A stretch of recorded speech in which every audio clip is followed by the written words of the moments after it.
بسم اللہ الرحمن الرحیم الحمد للہ رب العالمین وصلی اللہ وسلم وبارک علی عبدہ ورسولہ محمد وعلی آلہ وصحبہ اجمعین وعلی من تبعہم بإحسان الی یوم الدین اما بعد۔ معزز حاضرین، مسجد کے آداب اور حقوق ہیں اور کچھ سنتیں ہیں۔ ہر مسلمان کو چاہیے کہ وہ مسجد کی عظمت کو اور اس کے حق کو جانے۔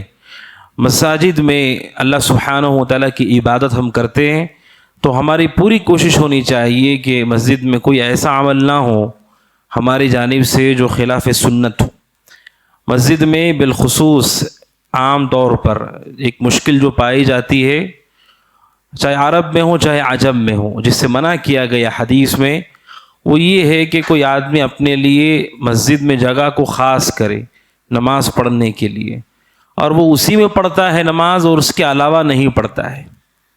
یہ حدیث سے اس سے منع کیا گیا ہے۔ رسول اکرم صلی اللہ علیہ وسلم نے، حضرت ابو داؤد کی حدیث ہے، عبد الرحمن بن شبل کہتے ہیں رسول اکرم صلی اللہ علیہ وسلم نے 3 چیزوں سے منع کیا۔ آپ نے النقرۃ الغراب، کوے کی ٹھونگ سے، یعنی آدمی ایسے نماز پڑھ رہا ہے جیسے کوے کی ٹھونگ ہے، کوئی اس کے اندر خشوع نہیں، کوئی اطمینان نہیں، کوئی سکون نہیں، آپ نے اس سے منع کیا۔ وافتراش السبع، اور اسی طرح کوئی آدمی جانور کی طرح افتراش کرے، یعنی سجدے کے وقت وہ اپنی کوہنیاں بھی زمین پر لگا دے، جس طرح درندے اپنے ہاتھوں کو نیچے رکھتے ہیں تو کونی بھی نیچے لگا دیتے ہیں، آپ نے اس سے منع کیا۔ اور تیسری چیز اللہ کے نبی نے منع کیا، وَأَن يُوَطِّنَ الرَّجُلُ الْمَكَانَ فِي الْمَسْجِدِ كَمَا يُوَطِّنُ الْبَعِيرَ، کہ کوئی آدمی مسجد میں اپنے لیے جگہ خاص کر لے، جیسے کما یوطن البعیر، اونٹ اپنی جگہ خاص کرتا ہے۔ اونٹ کے بارے میں ہے کہ وہ جب کسی جگہ پر رہ کر عادی ہو جاتا ہے، اس جگہ سے مألوف ہو جاتا ہے، کہیں اور آپ اسے لے جائیں تو چیخ و پکار کرتا ہے، اور دوسرے جانور بھی ایسے ہوتے ہیں۔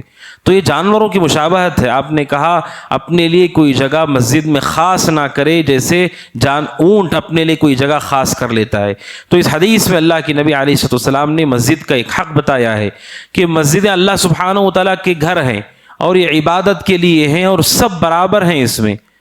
جو پہلے آئے وہ اس کی جگہ ہے، چاہے کوئی بھی ہو، اگر بادشاہ وقت بھی ہو، اگر اس کی رکعت چھوٹ گئی، وہ مسبوق ہو گیا، تو اس کے لیے جائز نہیں ہے کہ وہ صفوں کو چیرتا ہوا پہلی صف میں آئے، اگرچہ کہ بادشاہ ہی کیوں نہ ہو۔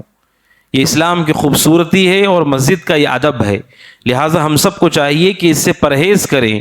خواتین بھی اپنی جگہ کو خاص کرنا، جگہ کو طے کرنا، وہیں پر وہ بیٹھیں، وہیں پر نماز پڑھیں، اس کے علاوہ نہیں پڑھتی ہیں، یہ درست نہیں ہے۔ کیا وجہ ہے، کیا حکمتیں ہیں اس کی؟ سب سے پہلے یہ تو حدیث سے منع کیا گیا ہے، اور دوسرا یہ جانوروں کا طریقہ ہے، اور تیسرا یہ اس سے اہل علم کہتے ہیں کہ آدمی کا خشوع خضوع بھی ختم ہو جاتا ہے۔ ایک جگہ پر رہتے رہتے وقت ایسا بھی آتا ہے کہ آدمی کا خشوع خضوع بھی ختم ہو جاتا ہے، کیونکہ اس کی نماز اسے عادت محسوس ہونے لگتی ہے۔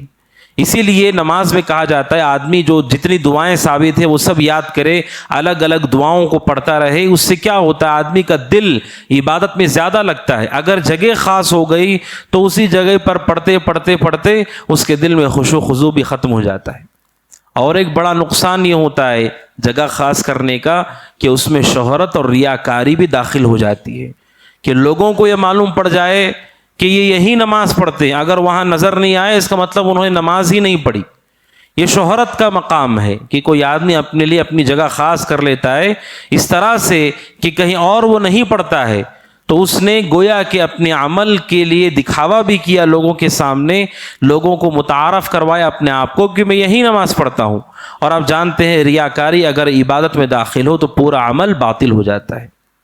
ایک اور نقصان ہے اس کا، وہ نقصان کیا ہے کہ اگر کوئی آدمی کسی جگہ کو خاص کرتا ہے، وہیں پڑھنے کا وہ عادی ہو جاتا ہے، تو بسا اوقات وہ دوسرے پہ ظلم کرتا ہے۔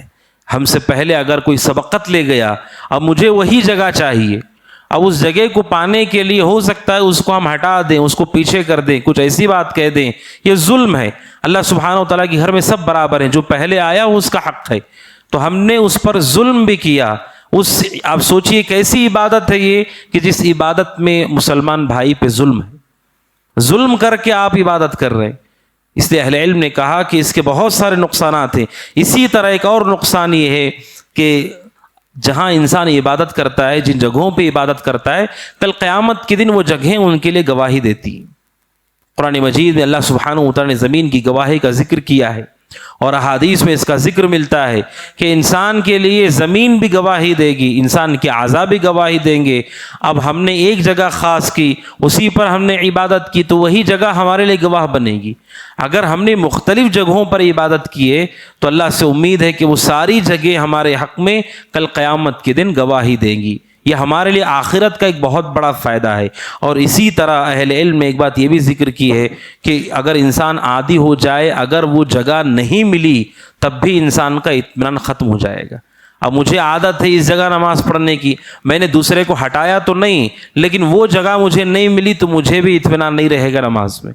یہ عادت میں نے خود ڈالی، یہ عادت غلط تھی، اور اس غلطی کا نتیجہ یہ ہے کہ اگر وہ جگہ نہیں ملے گی تو میری نماز بھی خراب ہوگی، نماز میں اس کا اثر ہوگا۔ اگر ہم نے دوسرے کو روکا تو دوسرے کو تکلیف دی، اگر آپ نے نہیں بھی روکا تب بھی جگہ بدلنے کی وجہ سے ہمارے لیے پریشانی ہے۔ اہل علم نے مساجد کے اندر جو ہونے والی غلطیاں ہیں یا مشاکل ہیں، ان پر جو مستقل کتابیں لکھی گئی ہیں، اس میں اس غلطی کی طرف اشارہ کیا گیا ہے کہ اس سنت پہ آپ عمل کریں کہ جس کو جہاں جگہ ملتی ہے وہیں پر وہ نماز پڑھے، اور وہ دوسرے کو اس کی جگہ سے نہ ہٹائے۔ اگر کسی کو کوئی جگہ چاہیے تو سبقت کرے، پہلے آئے اور اس جگہ کو پالے۔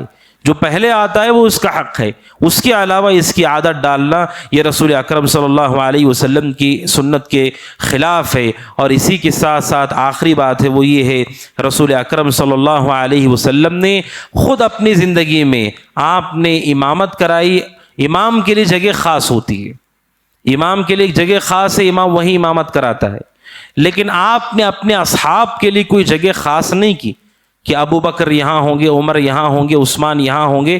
خود آپ نے ایسا کبھی نہیں کیا ہے، حالانکہ آپ کے صحابہ میں افضل لوگ ہیں، ہر ایک درجے میں برابر نہیں تھے، ابو بکر کے درجے کا کوئی نہیں تھا ان میں سے، لیکن تب بھی آپ نے صرف امام کے لیے جگہ خاص کی، اس کے علاوہ آپ نے اپنے صحابہ کے لیے بھی کوئی جگہ خاص نہیں کی۔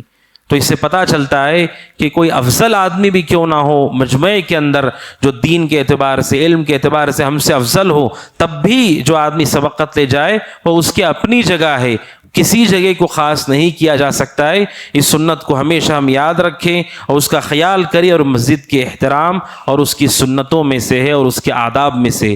اللہ سبحانہ و تعالیٰ سے دعا کہ اللہ سبحانہ و تعالیٰ ہمیں سنت پہ عمل پیرا ہونے کی توفیق عطا فرمائے۔